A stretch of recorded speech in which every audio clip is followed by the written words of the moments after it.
وہ دوستی کا لحاظ کر کے سب کچھ چھپا بھی گیا، تب بھی ہاشم مبین کے اور بہت سے ذرائع ہے، اسے وہاں سے پتا چل جائے گا اور پھر تمہاری پوری زندگی جیل میں گزرے گی۔ سکندر نے اسے ڈرانے کی کوشش کی۔ وہ متاثر ہوئے بغیر انہیں دیکھتا رہا۔ اب جھوٹ بولنا چھوڑ دو اور مجھے بتا دو کہ وہ لڑکی کہاں ہے۔ وہ لڑکی ریڈ لائٹ ایریا میں ہے۔ سکندر کو اس کی بات پر کرنٹ لگا۔ واٹ؟ میں اسے وہاں سے لایا تھا، وہیں چھوڑ آیا ہوں۔ وہ سفید چہرے کے ساتھ سالار کو دیکھتے رہے۔ مگر وہ امامہ نہیں تھی۔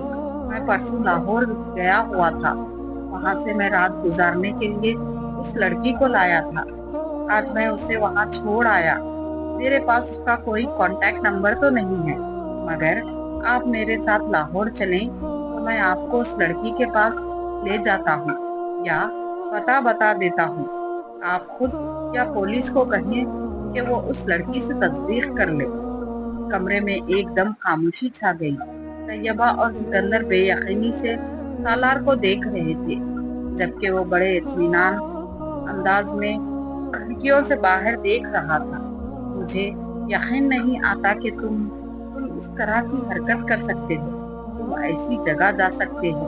ایک لمبی خاموشی کے بعد سکندر نے کہا، آئی ایم سوری پاپا، مگر میں جاتا ہوں، اور اس بات کا امامہ کے بھائی وسیم کو بھی پتا ہے۔ میں کئی بار ویکینڈ پر اپنے دوستوں کے ساتھ وہاں جاتا رہا ہوں، اور وسیم بھی یہ بات جانتا ہے۔ آپ اس سے پوچھ لیں۔ ایڈریس دو اس لڑکی کا۔ وہ کچھ دیر بعد گھبرائے۔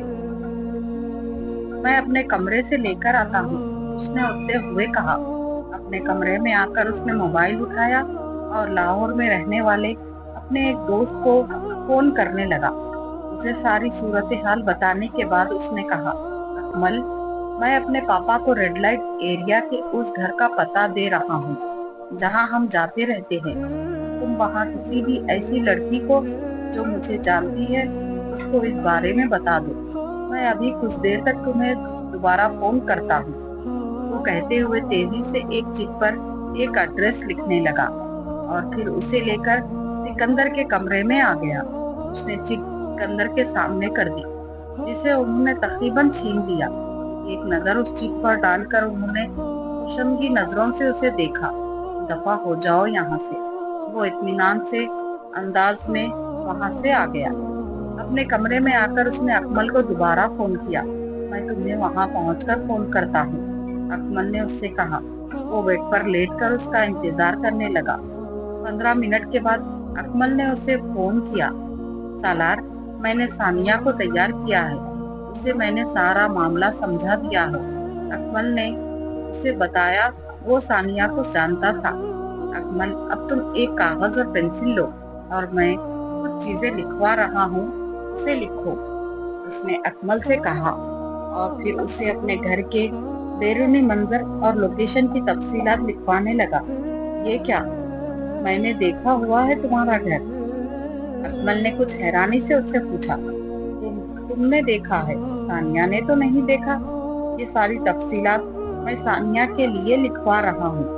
اگر پولیس اس کے پاس آئی تو وہ یہ ساری چیزیں اس سے پوچھے گی، صرف یہ تصدیق کرنے کے لیے کہ کیا وہ واقعی میرے ساتھ یہاں اسلام آباد میں تھی۔ وہ گاڑی میں چھپ کر آئی تھی اور رات کے وقت آئی تھی، اس لیے اسے زیادہ تفصیل کا نہیں پتا، مگر گھر کے اندر داخل ہوتے ہوئے دائیں اور بائیں دونوں طرف لان ہے۔ میری گاڑی کا رنگ سرخ تھا، اسپورٹس کار اور نمبر، وہ اسے لکھواتا گیا۔ ہم پولیس کے 4 ناکوں سے گزرے تھے۔ اس نے سفید شلوار قمیص، سفید چادر اور سیاہ سویٹر پہنا ہوا تھا۔ رستے میں ہم اس نام کے سروس اسٹیشن پر بھی رکے تھے۔ سالار نے نام بتایا۔ سروس اسٹیشن اور ہوٹل وہ دھند کی وجہ سے صحیح طرح نہیں دیکھ سکی۔ سالار ایک بعد دیگرے ہر چیز کی تفصیل لکھواتا گیا۔ سروس اسٹیشن پر گاڑی ٹھیک کرنے والے آدمی سے لے کر چائے بنانے والے لڑکے کے حلیے اور اس کمرے کی تفصیلات، انہوں نے کیا کھایا تھا، سالار اور لڑکے کے درمیان کیا گفتگو ہوئی تھی، اس نے چھوٹی چھوٹی تفصیلات اسے لکھوائی تھی۔ اس نے اپنے گھر کے پورچ سے لے کر اپنے کمرے تک کے راستے اور اپنے دوسرے کمرے کا تمام حلیہ بھی اسے نوٹ کروا دیا تھا۔ ثانیہ سے کہو یہ سب کچھ رٹ لے۔ اس نے اکمل کو آخری ہدایت دی اور فون بند کر دیا۔ فون بند کرنے کے وہ اپنے بیڈ پر بیٹھا ابھی کچھ سوچ رہا تھا جب سکندر عثمان اچانک دروازہ کھول کر اس کے کمرے میں آیا۔ اس لڑکی کا کیا نام ہے؟ ثانیہ، سالار نے بے اختیار کہا۔ عثمان مزید کچھ کہے بغیر کمرے سے نکل گئے۔ ان کے جانے کے بعد سالار کو اس وکیل کا خیال آیا جس کے ذریعے انہوں نے ہاشم مبین احمد سے رابطہ کیا تھا، اور وکیل کو ہائر کرنے والا بھی حسن تھا، اور سالار سکندر کے نام سے وہ وکیل بھی واقف نہیں تھا۔ مگر سالار کے لیے قابل تشویش بات اس میں حسن کا انوالو ہونا تھا۔ ہاشم مبین احمد اس وکیل سے حسن اور حسن سے اس تک بہت آسانی سے پہنچ سکتے تھے۔ اس نے اگلا فون حسن کو کیا اور حسن کو سارے معاملے کی نوعیت سے آگاہ کیا۔ میں تمہیں پہلے ہی اس سب سے منع کر رہا تھا، اس نے چھوٹتے ہی سالار سے کہا۔ میں وسیم اور اس کی فیملی کو بہت اچھی طرح جانتا ہوں، ان کے اثر و رسوخ سے بھی بخوبی واقف ہوں۔ وہ بولتا جا رہا تھا۔ سالار نے کچھ اکتاہٹ بھرے لہجے میں اسے ٹوکا۔ میں نے تمہیں فون اپنے مستقبل کا حال جاننے کے لیے نہیں کیا، میں صرف ایک خطرے سے آگاہ کرنا چاہتا ہوں۔ کس خطرے سے؟ حسن چونکا۔ تم نے جو وکیل ہائر کیا تھا وہ اس کے ذریعے تم تک اور پھر مجھ تک بآسانی پہنچ سکتے ہیں۔ سالار نے اس سے کہا۔ نہیں، وہ مجھ تک نہیں پہنچ سکتے۔ حسن نے اس کی بات پر خطرے لاپرواہی سے کہا۔ کیوں؟ کیونکہ میں نے سارا کام پہلے ہی بہت محتاط ہو کر کیا ہے۔ وہ وکیل بھی میرے اصلی نام اور پتے سے واقف نہیں ہے۔ اسے جو ایڈریس اور فون نمبر میں نے دیا تھا وہ جعلی تھا۔ سالار بے اختیار مسکرایا۔ اسے حسن سے ایسی عقل مندی اور چالاکی کی توقع رکھنی چاہیے تھی۔ وہ ہر کام بڑی صفائی سے سرے انجام دینے کا ماہر تھا۔ میں صرف اس کے پاس ایک بار گیا تھا، پھر فون پر ہی رابطہ کیا، اور اس ملاقات میں بھی میرا حلیہ بالکل مختلف تھا۔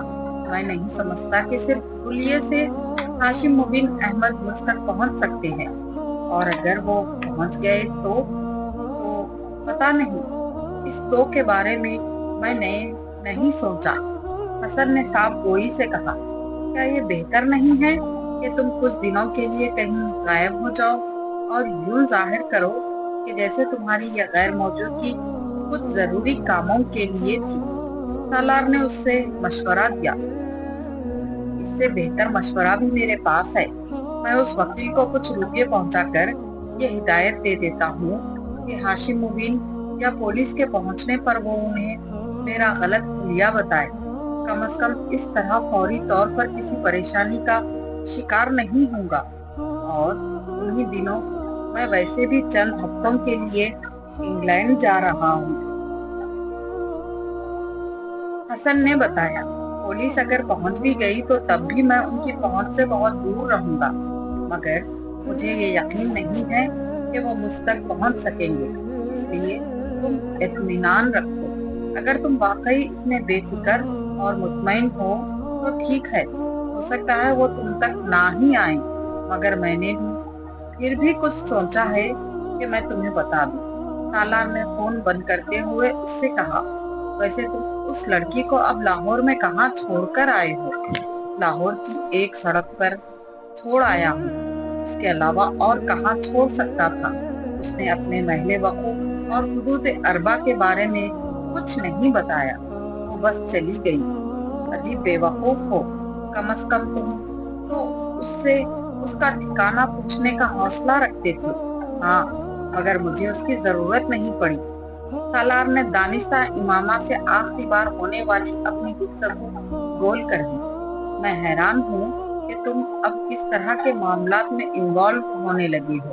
اپنی ٹائپ کی لڑکیوں کے ساتھ انوالو ہونا دوسری بات ہے، مگر وسیم کی بہن جیسی لڑکیوں کے ساتھ انوالو ہو جانا، تمہارا ٹیسٹ بھی دن بدن گرتا جا رہا ہے۔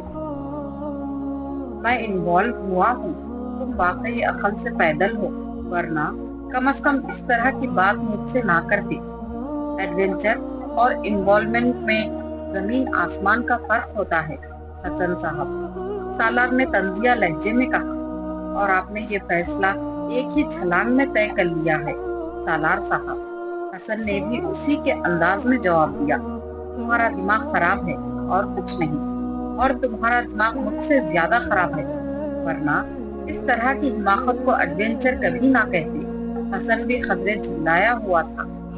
اگر تم نے میری مدد کی ہے تو اس کا مطلب نہیں کہ تمہارے منہ میں جو آئے تم کہہ دو۔ سالار کو اس کی بات پر اچانک غصہ آ گیا۔ ابھی میں نے تمہیں کچھ بھی نہیں کہا ہے، تم کس بات کی طرف اشارہ کر رہے ہو؟ یہ گیسٹ والی بات کی طرف یا دماغ خراب ہونے والی بات کی طرف؟ حسن نے اسی انداز میں اس کی بات سے متاثر ہوئے بغیر پوچھا۔ اچھا اب منہ بند کر لو، فضول بحث مت کرو۔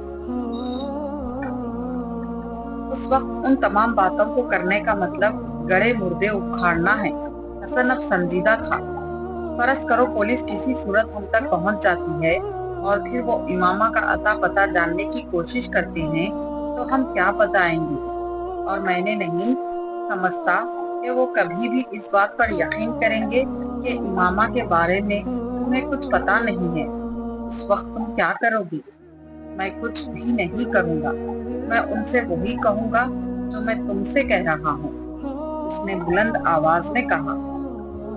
اور ہاں، سارا مسئلہ تمہارے اس بیان سے ہی شروع ہوگا، میں امامہ کے بارے میں نہیں جانتا۔ حسن نے اس کا جملہ دہرایا۔ تمہیں اچھی طرح اندازہ ہونا چاہیے کہ وہ ہر قیمت میں امامہ تک پہنچنا چاہیں گے۔ یہ بہت بات کی بات ہے، میں امکانات اور ممکنات پر غور کر کے پریشان نہیں ہوتا، جب وقت آئے گا دیکھا جائے گا، سالار نے لاپرواہی سے کہا۔ تم سے مجھے صرف یہ مدد چاہیے کہ تم اس سارے معاملے کو راز ہی رکھو اور پولیس کے ہتھے نہ لگو۔ تمہارے کہے بغیر بھی میں یہی کرتا۔ ویسے بھی اگر پکڑا گیا تو وسیم کو منہ دکھانے کے قابل نہیں رہوں گا۔ اس بار تم نے مجھے واقعی بڑی ایمبریسنگ صورتحال سے دوچار کیا ہے۔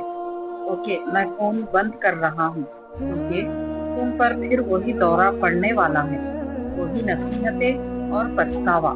You are acting like my father. Salar نے کھٹک سے فون بند کر دیا۔ اس کا ذہن پچھلی رات کے بارے میں سوچ رہا تھا اور اس کے ماتھے کی تیوریاں اور بل بہت نمایاں تھے۔ میں کبھی سوچ بھی نہیں سکتا تھا کہ یہ اس حد تک گر جائے گا۔ ریڈ لائٹ ایریا، مائی فٹ، کبھی میرے خاندان کی پچھلی 7 نسلوں سے بھی کوئی وہاں نہیں گیا، اور یہ لڑکا کیا ہے جو میں نے اسے نہیں دیا؟ کیا ہے جس کی کمی رہنے دی؟ اور اسے دیکھو، کبھی یہ خودکشی کی کوشش کرتا پھرتا ہے اور کبھی ریڈ لائٹ ایریا۔ میرے اللہ، آخر کس حد تک جائے گا یہ؟ سکندر عثمان نے اپنا سر تھام لیا۔ مجھے تو گھر کے ملازموں پر بھی بہت زیادہ اعتراض ہے۔ آخر کیوں اس لڑکی کو انہوں نے اندر آنے دیا؟ گھر کے معاملات پر نظر رکھنی چاہیے انہیں۔ طیبہ نے بات کا موضوع بدلتے ہوئے کہا۔ گھر کے معاملات اور مالک کے معاملات پر نظر رکھنے میں زمین آسمان کا فرق ہوتا ہے۔ یہاں معاملہ گھر کا نہیں تھا، مالک کا تھا، سکندر نے طنزیہ لہجے میں کہا۔ اور پھر اس میں سے کسی نے بھی کسی لڑکی کو یہاں آتے نہیں دیکھا۔ وہ کہتا ہے وہ اسے اسی دن لایا تھا۔ چوکیدار کا کہنا ہے کہ ایسا نہیں ہوا، اس نے اس کے ساتھ کسی لڑکی کو آتے نہیں دیکھا۔ ہاں، جاتے ضرور دیکھا ہے۔ ملازموں کا بھی یہی کہنا ہے، انہوں نے نہ تو کسی لڑکی کو آتے دیکھا ہے نہ ہی جاتے دیکھا ہے، سکندر نے کہا۔ اس کا مطلب یہ ہے کہ وہ یقیناً اس لڑکی کو اچھی طرح چھپا کر لایا ہوگا۔ شیطانی دماغ ہے اس کا، یہ تم جانتی ہو۔ تم صرف یہ دعا کرو کہ یہ سارا معاملہ ختم ہو جائے، ہاشم مبین کی بیٹی مل جائے اور ہماری جان چھوٹ جائے تاکہ ہم اس کے بارے میں کچھ سوچ سکیں، سکندر عثمان نے کہا۔ میری تو سمجھ میں نہیں آتا کہ آخر مجھ سے ایسی کون سی غلطی ہو گئی ہے جس کی مجھے یہ سزا مل رہی ہے۔ میری تو سمجھ میں نہیں آتا کہ میں کیا کروں۔ وہ بے حد بے بس نظر آ رہے تھے۔ اگلے روز صبح معمول کے مطابق اٹھا اور کالج جانے کے لیے تیار ہونے لگا۔ ناشتہ کرنے کے لیے وہ ڈائننگ ٹیبل پر آیا تو اس نے خلاف معمول وہاں سکندر عثمان کو موجود پایا۔ وہ عام طور پر اس وقت ناشتہ نہیں کیا کرتے تھے، ذرا دیر سے فیکٹری جایا کرتے تھے۔ سالار کو اس وقت انہیں وہاں موجود پا کر کچھ حیرت ہوئی، مگر ان کے ستے ہوئے چہرے اور سرخ آنکھوں سے اندازہ ہو رہا تھا کہ شاید وہ ساری رات نہیں سو سکے۔ سالار کو صبح صبح باہر نکلنے کے لیے تیار دیکھ کر انہوں نے قدرے درستی سے اس سے کہا، تم کہاں جا رہے ہو؟ کالج۔ دماغ ٹھیک ہے تمہارا؟ میرے گلے میں یہ مصیبت ڈال کر تم خود کالج جا رہے ہو؟ جب تک یہ معاملہ ختم نہیں ہو جاتا تم کہیں نہیں جاؤ گے۔ تمہیں پتا ہے تم کتنے خطرے میں ہو؟ کیسا خطرہ؟ وہ ٹھٹکا۔ میں نہیں چاہتا ہاشم مبین تمہیں کوئی نقصان پہنچائے، اس لیے فی الحال تمہارے لیے یہی بہتر ہے کہ تم گھر پر رہو۔ سکندر عثمان نے دو ٹوک لہجے میں کہا، اس کی بیٹی مل جائے پھر تم دوبارہ کالج جانا شروع کر دینا۔ اس کی بیٹی اگر 1 سال نہیں ملے گی تو کیا میں 1 سال تک اندر بیٹھا رہوں گا؟ آپ نے میرے بیان کے بارے میں بتایا نہیں ہے؟ سالار نے تیز لہجے میں سکندر عثمان سے کہا۔ میں اسے بتا چکا ہوں، ثانیہ نے بھی تمہاری بات کی تصدیق کر دی تھی۔ ان کے لہجے میں ثانیہ کا نام لیتے ہوئے تلخی تھی، مگر ہاشم مبین ابھی بھی مصر ہے کہ اس کی بیٹی کو تم نے ہی اغوا کیا ہوا ہے۔ تو میں کیا کروں؟ اسے یقین نہیں آتا تو نہ آئے، مجھے کیا فرق پڑتا ہے؟ سالار نے لاپرواہی سے کہتے ہوئے ناشتے کی طرف ہاتھ بڑھایا۔ تمہیں فرق نہیں پڑتا، مجھے پڑتا ہے۔ تم ہاشم مبین احمد کو نہیں جانتے، وہ کتنے اثر و رسوخ والا آدمی ہے اور کس حد تک جا سکتا ہے اس کا اندازہ صرف مجھے ہے۔ میں نہیں چاہتا کہ وہ تمہیں کوئی نقصان پہنچائے، اس لیے ابھی تم گھر پر ہی ہو۔ سکندر عثمان نے اس بار کچھ نرم لہجے میں کہا۔ شاید انہیں اندازہ ہو گیا تھا کہ ان کی سختی کا کوئی اثر نہیں ہوگا، وہ ان کی بات نہیں مانے گا۔ پاپا، میری اسٹڈیز کا حرج ہوگا، سوری، میں گھر پر نہیں بیٹھ سکتا۔ سالار سکندر عثمان کے لہجے کی نرمی سے متاثر نہیں ہوا تھا۔ تمہارا حرج ہوتا ہے یا نہیں، مجھے اس سے کوئی دلچسپی نہیں ہے، میں صرف تمہیں گھر پر چاہتا ہوں، سمجھے تم؟ اس بار انہوں نے اچانک بھڑک کر بلند آواز میں اس سے کہا۔ کم از کم آج تو مجھے جانے دے، آج مجھے بہت سے ضروری کام نپٹانے ہیں۔ سالار ایک دم ان کے غصے پر کچھ پزل ہوا۔ تم وہ کام ڈرائیور کو بتا دو، وہ کر دے گا، یا پھر کسی دوست سے فون پر بات کر لو، سکندر نے حتمی انداز میں کہا۔ مگر پاپا، آپ مجھے اس طرح، سکندر عثمان نے اس کی بات نہیں سنی۔ وہ ڈرائنگ روم سے نکل رہے تھے۔ وہ کچھ دیر بلند آواز میں بڑبڑاتا رہا، پھر تنگ آ کر خاموش ہو گیا۔ وہ جانتا تھا کہ سکندر عثمان اسے باہر نکلنے نہیں دیں گے، مگر اسے اس بات کی توقع نہیں تھی۔ اس کا خیال تھا کہ ثانیہ کو سامنے لانے پر اس کی اپنی فیملی کے ساتھ ہاشم مبین بھی مطمئن ہو جائیں گے اور کم از کم یہ مصیبت اس کے کندھوں سے اتر جائے گی۔ مگر اس کے لیے سکندر عثمان کا یہ انکشاف حیران کن تھا کہ ہاشم مبین نے ابھی بھی اس کے بیان پر یقین نہیں کیا تھا۔ سالار وہاں بیٹھا ناشتہ کرتے ہوئے کچھ دیر ان تمام معاملات کے بارے میں سوچتا رہا۔ کالج نہ جانے کا مطلب گھر میں بند ہو جانا تھا، اور وہ گھر میں بند نہیں ہونا چاہتا تھا۔ اس کا موڈ ایک دم آف ہو گیا۔ ناشتہ کرتے کرتے اس نے ادھورا چھوڑ دیا اور اپنے کمرے کی طرف چل دیا۔ سکندر صاحب، میں آپ سے ایک بات کہنا چاہتی ہوں۔ وہ لاؤنج میں بیٹھے تھے جب ملازمہ کچھ جھجکتے ہوئے ان کے پاس آئی۔ ہاں کہو، پیسوں کی ضرورت ہے؟ سکندر عثمان نے اخبار پڑھتے ہوئے کہا۔ وہ اس معاملے میں خاصے فراخ دل تھے۔ نہیں صاحب، ایسی کوئی بات نہیں ہے، میں کچھ اور کہنا چاہتی ہوں آپ سے۔ بولو۔ وہ ہنوز اخبار میں منہمک تھے۔ ملازمہ کچھ پریشان ہونے لگی۔